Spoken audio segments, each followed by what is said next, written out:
This is the interview of Casey Powell at the Red Smith Banquet in 2022, brought to you by Newsa-Cast.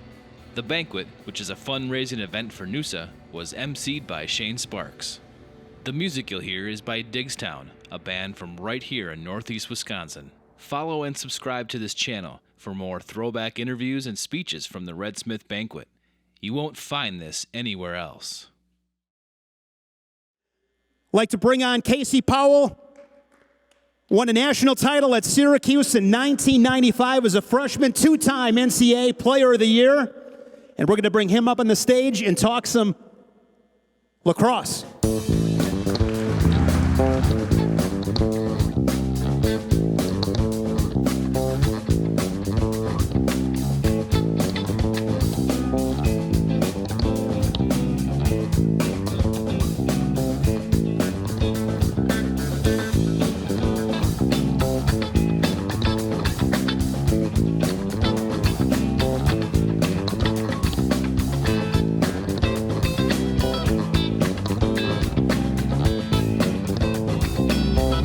Fantastic. I was just telling Casey, it never gets old watching highlights.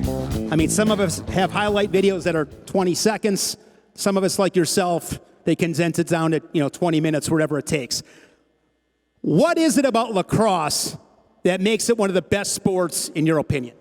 For me, growing up, I played all sports. I tried everything. I was always in the schoolyard, always in the backyard playing, and I played football, I played basketball. I tried wrestling until I got beat by a girl. I said, hey, maybe I'll try something else. I couldn't skate in hockey, but I love hockey. But it was a combination of a lot of different sports for me. And when the ball's in your stick, it's a very powerful feeling. You have the freedom to kind of create and do what you want. So there's a lot of artistry involved in the sport, and I had a kind of a backyard creative style that I love to implement, and I was able to play for a really long time. And I love to compete, and I played professional lacrosse for 18 seasons. I heard a podcast with you. You and I were talking earlier, and I thought it was super interesting how you got your start in lacrosse. Everybody's got a story. Yours is, I think, pretty interesting, how you started. Yeah, I grew up in northern New York State, near the Canadian border, a small town called Carthage. It was a paper mill town, much like Appleton. My father and his brothers worked in the paper mill. My grandfather worked in the paper mill. And we lived in the house in a small village, the house right next to the elementary school. And every single gym class, we had a guy named Mr. March. We played dodgeball. Every single class, we played dodgeball. I showed up to 5th grade, and Mr. March wasn't there anymore. And I looked to my left, and all of a sudden, this big hotshot 24-year-old guy with the bike shorts on, the socks pulled up to his knees. His name was Coach Quattro. He comes walking into the gym, and he demands attention right away. He was military, in a crew cut, and he goes, hey, everybody, I'm Coach Quattro. You can call me Coach 2-4 or Coach V. He goes, I'll tell you what, one thing we're never, ever going to do again is play dodgeball. And we're like, whoa. And we couldn't believe it. But Coach Quattro quickly became a hero of ours. If we were playing wiffle ball or if we were playing football, he'd be the all-time quarterback, and he'd narrate the games. And he made every day feel like a Super Bowl, and or a World Series or a World Championship. He made it feel important, and so we really looked forward to that. And I had two younger brothers in the same elementary school, one in 5th grade, one in 3rd grade, and one in 1st grade. So we all had the same teacher and the same lesson. And one day he brought in a lacrosse stick, and the closest lacrosse is there's a lot of lacrosse in Syracuse, which is about 90 miles away, but that was the closest lacrosse, so we'd never been exposed to it before. And he brought in a stick. He had never played lacrosse, but he came from called Cortland State University, a great physical education school, and he gave us a lesson on it, and we were intrigued by it. He told us it was invented by the Native American Indians, and it's a combination of a lot of sports in one. And that night at the dinner table, we went home to my dad, and my dad came home from the paper mill, and we talked about lacrosse, and we explained to him what we had learned that day and how cool it was to handle this stick and what it felt like in our hands, and we just kind of kept being intrigued by it. And for the next 2 weeks, we were playing kind of a variation of lacrosse, passing, catching, and ground balls. And my dad, who was a big hunter, sold one of his shotguns one day, unbeknownst to us, and came home with 3 lacrosse sticks. So we were the first 3 kids in our town to have a stick. And the fact that we lived next door to the elementary school, there was brick walls everywhere. So we started going and throwing the ball up against the wall. And over the course of a couple weeks, a couple friends showed up with sticks, and a couple more, and a couple more. And we just created this kind of backyard lacrosse game nightly. My parents would drink beer and cook burgers, and the neighbors would come over, and we would use a picnic table as the goal. And my dad's bass fishing net, we tie a hole in it to be or tie a knot in it to be the goalie stick, and we just playing without really knowing the rules. So for 3 years, we played kind of just freelance lacrosse, knowing very little about the game, but just knowing that we enjoyed it, and we would compete with each other to see how many times we could catch it off the wall in 60 seconds, and see how many catches in a row that myself and my brothers could get, and we just loved it. Every pair of shorts I had, my mom would create a piece of yarn and put it in one side the other, and we'd have a holster. So we'd slide our stick in, and we just fell in love with the stick and fell in love with the sport. And it was Coach Venequacho that said, "Hey, I'm the baseball coach," which is another spring sport. We were all baseball players too, and he said, "There's a big interest here. All my athletes are now wanting to play lacrosse. I'm going to become the lacrosse coach," and that's how lacrosse started at our school. How important was it for you? We're talking mid to late 80s. You got a couple younger brothers. The whole neighborhood's playing. And that was very interesting to me because when I listened to that podcast, you spoke about you guys playing by yourselves. It wasn't orchestrated by parents. You played it, love of the game. You guys just figured it out. I think that's kind of lost these days. Take me back to the mid 80s in those times. Yeah, I really do. It is lost, and I know there's some lacrosse players here, and it was great to meet some of the next generation of players. But as I flew into Appleton today, I saw there's a ton of grass around, and for me, that's a ton of opportunity for the local lacrosse community to get better, and that's where my brothers and I built our passion, and that's where we fine-tuned our game. It wasn't anybody else's dream or vision. Nobody in the town knew anything about the sport. We just fell in love with it very organically, and just really enjoyed playing catch.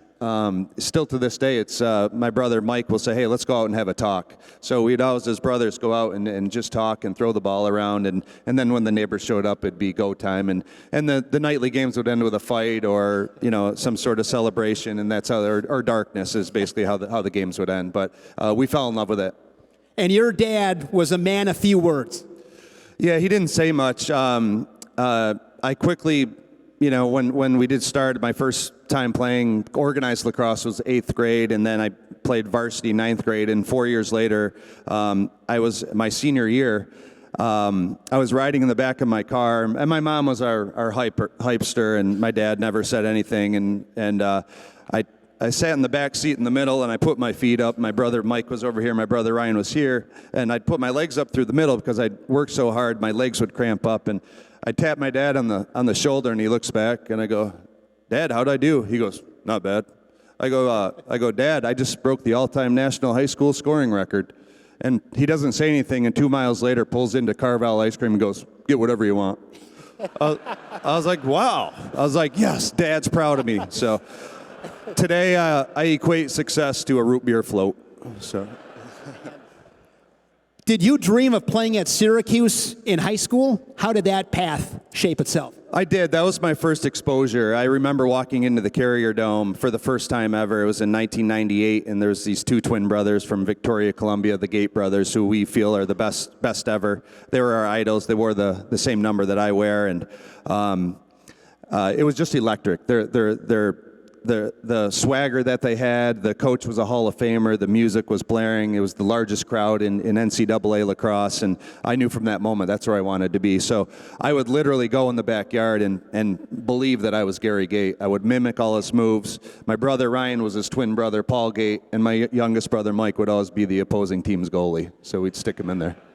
Do you remember meeting those guys for the first time? I do. It was an interaction in the stands, and got their autograph, and just the eye contact made a huge impact on me. And that's what I've always that was a big lesson that I learned, that's what I want to be. I want to be an ambassador of the game, and I want to help possibly some other player do what I can do, or do what I did, and chase their dream and follow their dream. So that was a really big impact, and still when I'm friends with them now today, but they still have that impact on me.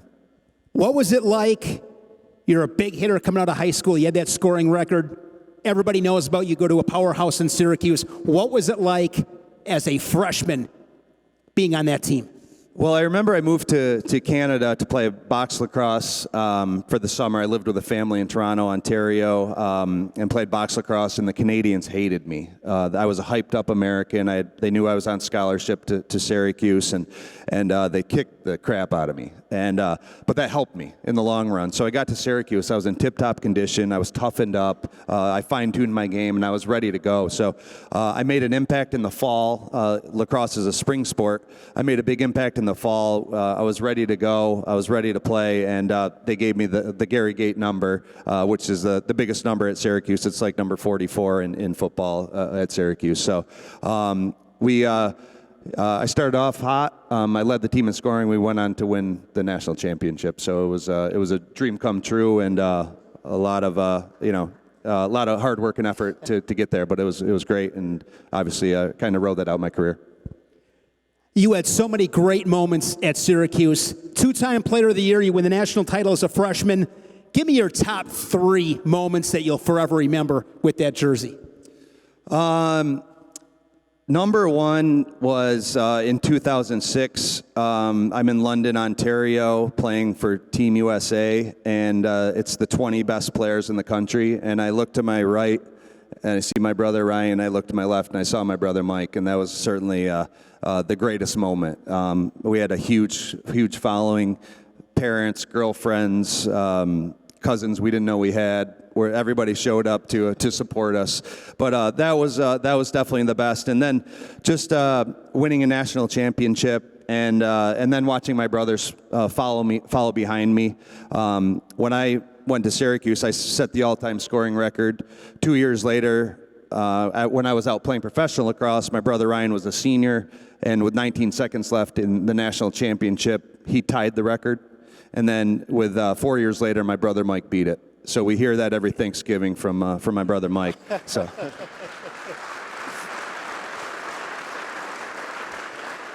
When you look at yourself as an athlete, you had a lot of success. You come in as a freshman, you have all that success. Was there a moment where the switch was flipped, where you understood what it truly meant to be great, or do you feel like you had that when you showed up? No, I didn't know. I didn't know how good I was. I didn't know how successful I would be. I didn't travel a lot. I grew up in this really small town. I remember I had a coach show up at my high school, and he goes, "Hi, Casey, I'm Coach Carl Runk from Towson." And I had never heard a Towson or a Maryland accent before. I'd never met anybody from Maryland, so we never traveled, never went on family vacations and stuff like that. So it was just incredible to be able to wear that number and to be successful and take it where I did. So it was just it was great to see my brothers wear it, and I wore it proudly for several seasons. If you had to give yourself any advice, knowing what you know now, heading into college, what would that be? I was pretty ready. I was ready. I didn't party in high school. I was dedicated to my craft. I loved to train. I loved to work hard. It's still with me to this day, and that's what my dad taught me. I watched him every day, put his work boots on and grab his lunch pail, and he'd come back all covered in smut and black, and so he worked hard, and I appreciated that. And my dad always said, to us, use your head so you don't have to use your back. And we were the first ones to kind of take lacrosse and use it to go on to college. And we've made our living off it now. We own a lacrosse company together, and it's completely changed our life, not only myself, but my whole family. What coach has had the biggest impact on you? Coach Fenequatro, Coach V, and then at Syracuse, the greatest man that I've ever met, his name is Coach Roy Simmons, who was Jim Brown's roommate, and Roy Simmons, the first, was Jim Brown's head coach. And lacrosse isn't known by everybody, but every time I'm on an airplane, and I start talking with somebody, and they ask me what I do, I get the same response. And they say, "You know who the best ever is, don't you?" And it's Jim Brown. That's the one thing a lot of people know about lacrosse is Jim Brown. And I remember the last time I ever heard that comment was that I came home after a loss, and somebody said, "You know who the best ever is?" And I go, "Jim Brown? I broke all his records." And I and I kind of turned. But I've been very fortunate to. I played on 13 different professional teams. There's 2 professional leagues, so indoor and outdoor. And I've had the fortunate opportunity to play on 4 national teams, and I've played for the very best coaches to ever coach. So that's what I do now. I run a training academy and I coach, and I've taken the lessons I've learned and try to implement it to my coaching style. What was most rewarding in your professional career? I won 3 Major League Lacrosse championships, but certainly the greatest honor was of those 13 professional teams, I was named captain to 11 of them, and it was never for what I said. It was for the way I showed up and the way I represented myself and the will to win and the will to be successful. I went hard as I possibly could every single practice, from the start of line drills to the end of practice, and that became part of who I was. And people, by the end knew what they were getting when I was stepping on the field. Leroy Butler going into the Hall of Fame. You're in the Hall of Fame. What's that like? It's amazing. I would rather be in the NFL Hall of Fame, to be honest with you. But yes, both my brothers and I have made it to the Hall of Fame, and I just feel very fortunate and lucky. It's a very cool and awesome award, but to me, lacrosse is about the relationships and the experiences. So in hindsight, all the bus trips, all the locker room, all the friends that I have, and all the great memories and the great times. So I forgot a lot of the games, and to me, it's not about the awards. It's about what it's done for my life. And you are still super heavily involved. You have a foundation. What do you have going on with that right now, making an impact? Yeah, when I retired in 2014, they did call me Brett Favre because I came out of retirement 3 times. But I have a foundation called the Casey Powell World Lacrosse Foundation, and we support, we share, support, and inspire. We share the game with other communities and other countries. We support injured and sick lacrosse players, kids going through cancer and spinal cord injuries, and we inspire more kids to play. So I'm heavily active in that. It's my passion. I do a lot of hospital visits for young men, and we create a network of support around families that are going through tough times. And for me, that's more important than anything I've ever done on the lacrosse field. Where's the game at right now? Because just doing some reading, as I said before, I'm not an expert in lacrosse. But you talk about indoor lacrosse, outdoor lacrosse. You invented speed lacrosse. Tell us about that. Yeah, there's box lacrosse, and box lacrosse is much tougher. It's the Canadian style of the game, and you have to understand that these Canadian guys are really pissed off that they didn't make it to the NHL, and they're like, oh shit, I'm gonna make $50,000 now playing box lacrosse. So it's a big difference. So it's a much tougher version. But there's a brand new league called the Premier Lacrosse League, and it has a lot of backing, and right now it's kind of a NASCAR tour that's sending it around and trying to continue to gain interest in the sport and make it more mainstream. And I started speed lacrosse as a replica of my backyard. I thought, in hindsight, that's where my passion and that's where I fine-tuned my game, as I mentioned before. So I started a 3-on-3 version of the game with the dimensions almost the same size as my backyard. It's 40 yards long and 20 yards wide, and we use a softball. We play it without pads, and you can play it in snowbanks. You can play it on the beach. You can play it on a basketball court, and it's just a fun way to get a lot of touches. It's a great workout, but it's a great way to work on your creativity. And it's you don't have to buy a $300 helmet and gloves and sticks unless you buy it from our lacrosse company, Powell Lacrosse. But it's just a way for get more people to try the game and sample it. And now that I'm older and not playing lacrosse anymore, I still play speed lacrosse because it's less physical and I've been beat up enough. Have a good handful of young lacrosse players in the audience tonight. What advice would you give to them if you want to be great at lacrosse? If you are 15 years old, what should you be spending your time on? Well, I mentioned it to, obviously your stick skills are the most important, and you need to build a relationship with your stick. And when I was inducted to the Hall of Fame, I remember I went back to my hometown and I walked up to my wall and I got a picture taken with me touching the wall. And I wrote a letter to my best friend, the wall. And the wall was always there for me, whether it was raining or snowing. The wall always passed back to me. And that was the truth. So it became, I was really into training and being better. If I saw my brothers, I'd go out there. But when my brother Ryan, his senior year, when I walked to pick him up before he tied the record, I went and picked him up. I was and brought him home for Christmas break. And I walked, hey, Ryan, let's go to Billy's and drink some beers. He goes, no, I'm on a mission. So I went to Billy's and drank some beers. And Ryan, I woke up the next morning and I was, hey, Mom, where's Ryan? Ryan's outside in the snow right now. He's running snowbanks and playing wall ball. And he went on this absolute mission. And he, throughout Christmas break, a few times a day, he was doing something to work out, playing basketball, lifting weights outside in the snow. And he gets back to Syracuse, and when you get back in the spring, you have a couple weeks to kind of frog around and get your classes going and meet your friends and all that kind of stuff. Well, Ryan didn't go out, and Ryan started jogging to classes, and Ryan started going on the turf. His buddies would get back from the bar, and they'd see him out under the lights or running stairs in the Carrier Dome. And after a few days, the team talked about it, and they said, hey, Ryan's on a mission. He's our team captain. Let's stop partying. Let's stop going out. And fast forward, to Memorial Day weekend, as you talked about, with 19 seconds left, he tied the record. And so my advice is, if you want to be successful, you got to go on a mission. You have to sacrifice and you have to dedicate everything to what you believe in and where you want to go and what you want to do. Any regrets? One regret I have is my final college game. My coach, Simmons, who was my hero, I scored a goal in every single game except the last one.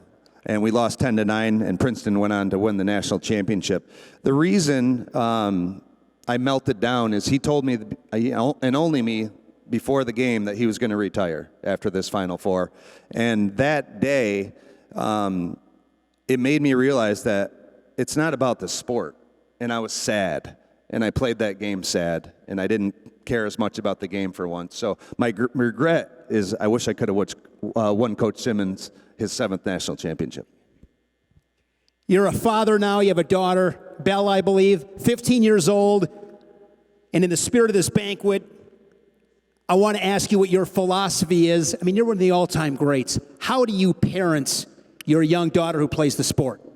Well, during, just a quick little story about Bella, during the 2006 World Championships, my wife at the time was pregnant, and she was up in Canada with us, with the whole posse, and we were playing against Team Japan, and I looked over on the sidelines, and my brother's girlfriends were waving me, and I knew what that meant. So during the middle of the game, I jumped the fence and hopped in the car with them, and Bella was born in Canada during the World Championships. So that was really cool. She's grown up. I pulled her out of my bags. I used to play box lacrosse in Madison Square Garden.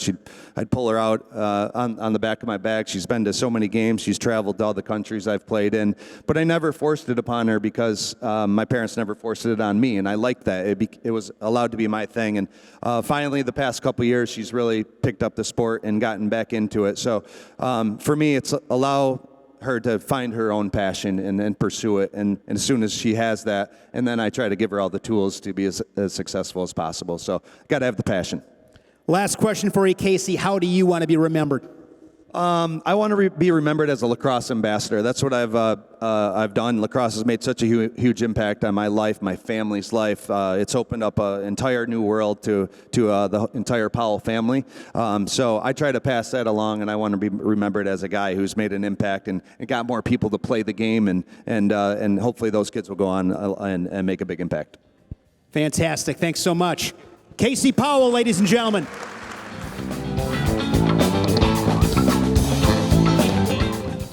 Please subscribe to the channel, give this video a thumbs up, and hit that notification bell so you'll get notified when we post another great episode or interview. Download the podcast on Apple Podcasts, Spotify, or wherever you get your podcasts. Thank you for your support.